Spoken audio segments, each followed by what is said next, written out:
Hazra park Durga উৎসব committee প্রত্যেক বছর বাংলা সংস্কৃতিকে তুলে ধরে এই হাজরা পার্ক দুর্গা উৎসব কমিটি। এবার 84তম বর্ষে পা দিল হাজরা পার্ক দুর্গা উৎসব। আর আজকে 15ই অগস্ট হয়ে গেল এই হাজরা পার্ক দুর্গা উৎসব কমিটির খুঁটি পুজো। প্রত্যেক বছর হাজরা পার্ক দুর্গা উৎসব দর্শকদের মন কাড়ে, এবছরও তার অন্যথা হবে না, এমনটাই জানাচ্ছে পুজো কমিটির সদস্য।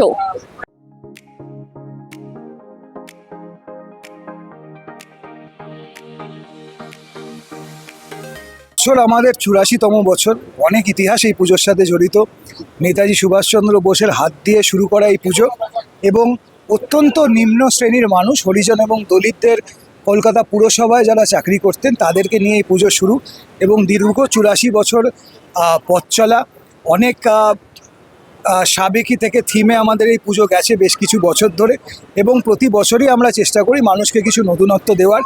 এবছরও আমরা আরও একবার বাংলার সংস্কৃতি, বাংলার ঐতিহ্য, বাংলার সৃষ্টির নিয়েই একটা কাজ করতে চলেছি, যেটা মানুষ বুঝতে পারবেন, উপভোগ করতে পারবেন, আনন্দ উপভোগ করবেন এবং যে থিমের নাম আর থিম যেন সহজ হয়, সরল হয় এবং সেটা বুঝে মানুষ যাতে শুধু ক্যামেরার মধ্যে দিয়ে নয়, নিজের চোখেও যাতে প্যান্ডেল দেখেন, প্রতিমাকে দেখেন, পুজো করেন এবং প্রতি বছরের মতো বহু মানুষ এসে যাতে আমাদের উৎসাহিত করে, এটাই আমাদের আশা এবং তারই শুভারম্ভ বা সূচনা আজকে খুঁটি পুজোর মাধ্যমে আমরা করতে চলেছি।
এই বছর পুজোটা একটু আলাদা রকমভাবে এখানে প্রেজেন্টেশনটা হচ্ছে, তো আমরা বাংলার উপরেই কাজ করছি, তো সেটার জন্য একটু অপেক্ষা করতে হবে। ক্রমশ আজকে খুঁটি পুজো, কাল পরশু থেকে এখানে কাজ শুরু হবে, তারপরে 1 মাস পর একটু দেখাতে পারবো যে কিরকমভাবে কী কাজ এগোচ্ছে। আর এই পুজোর সঙ্গে জড়িয়ে থাকতে পেরে কেমন লাগছে? তো আমি বিগত 2 বছর ধরে এখানে কাজ করছি, এটা নিয়ে 3 বছর হবে। তো এখানে সবাই একটু মানে একদম অন্তর থেকে ভালোবাসে, তো সেই ভালোবাসার জন্য বারবার এখানে কাজ করতে ভালোই লাগবে। এখনো অবধি এই বছরের দুর্গা পুজো রিলেটেড আমার সেই রকম কিছু বিরাট পরিবর্তন মনে হচ্ছে না। আমরা তো পুজোর ক্রিয়েটিভ অংশের সাথে জড়িত, সেই জায়গাটা যেমন ছিল তেমনটাই এখনও অবধি দেখতে পাচ্ছি। তো আমার কাছে এটা বিরাট কোনো পরিবর্তন বা নোটিসেবল কোনো পরিবর্তন হিসেবে এটাকে দেখছি না। আর আপনি কাজ আগেরবারও করেছেন এই হাজরা পার্ক দুর্গা উৎসবের সঙ্গে, এই বছরও করবেন? হাজরা পার্কে আমার এই নিয়ে 3 বছর হবে। আমি 22-এ একবার করেছিলাম, 23-24টা আমি করতে পারিনি কোনো একটা কারণে, কিন্তু 25 করেছি, 26ও করছি।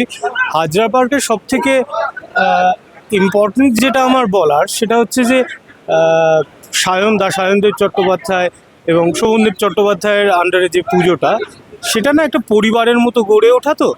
তো সেক্ষেত্রে মনে হয় যে এই সময়টা যখন কাটাই পুজোর প্রিপারেশনের জন্য, সেই সময়টা আমাদের কাছে খুব আনন্দের একটা সময়। আর পুজো শেষ হয়ে যাওয়া ঠিক পরপরই আমরা পরবর্তী পুজোর আলোচনা আরম্ভ করে দিই। তো এটা একটা অনবরত মানে একটা অনগোয়িং প্রসেসের মতো। তো হাজরা পার্কের সাথে জড়িত থাকতে পারাটা আমার কাছে খুব আনন্দের।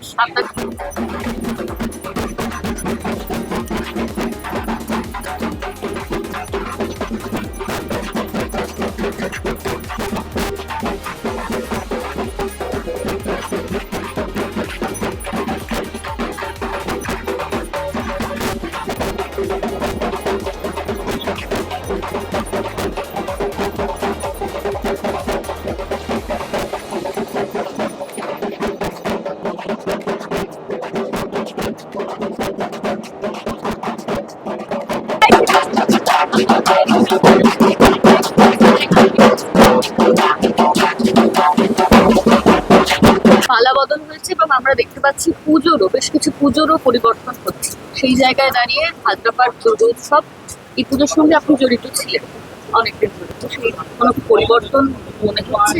না না, আমার কাছে কোনো পরিবর্তন সেরকম মনে করছি না, এই কারণে যে এই পুজোটা এই পাড়ার ছেলেরাও আছে, কিন্তু এমন নয় যে পাড়ার ছেলে নেই, আশেপাশের পাড়ার ছেলেরাও আছে। বেসিক্যালি এটা আমাদের হরিজনদের পুজো, ক্যালকাটা কর্পোরেশনের এমপ্লয়িজদের পুজো, তাতে হরিজনটাই মূলত। কারণ একটা সময় ছিল যখন পুজো মণ্ডপে হরিজনটা ঢুকতেই পারতো না। নেতাজি সুভাষচন্দ্র বোস কর্পোরেশনের যখন যুক্ত ছিলেন তখন তিনি পেছন থেকে সাহায্য করেছিলেন। এই পুজো হাজরা পার্কে শুরু হয়নি, এই পুজো শুরু হয়েছিল ভবানীপুরে। এবার ওখান থেকে পুজো আজকে হাজরা পার্কে আসে, অনেক বছর হয়ে গেছে, আজকে 84 বছর ধরে এই পুজো হচ্ছে।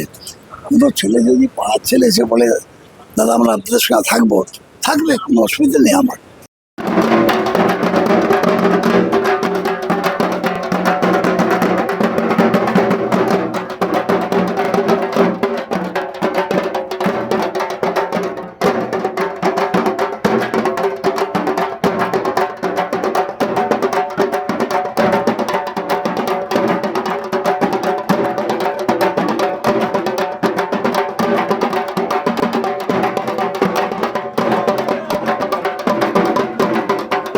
প্রত্যেক বছর হাজরা পার্ক দুর্গোৎসব সমিতি বাংলা সংস্কৃতিকে তুলে ধরেন। এবারেও সেই বাংলা সংস্কৃতিকে তারা তুলে ধরবার চেষ্টা করবেন, এমনটাই জানানো হয়েছে। অন্যদিকে থিম যেন হয় সহজ সরল, এবারেও সেভাবেই থিম রাখা হচ্ছে হাজরা পার্ক দুর্গোৎসবের তরফে। ক্যামেরায় অভিনবর সঙ্গে অরণ্যা, দ্য ওয়াল, কলকাতা।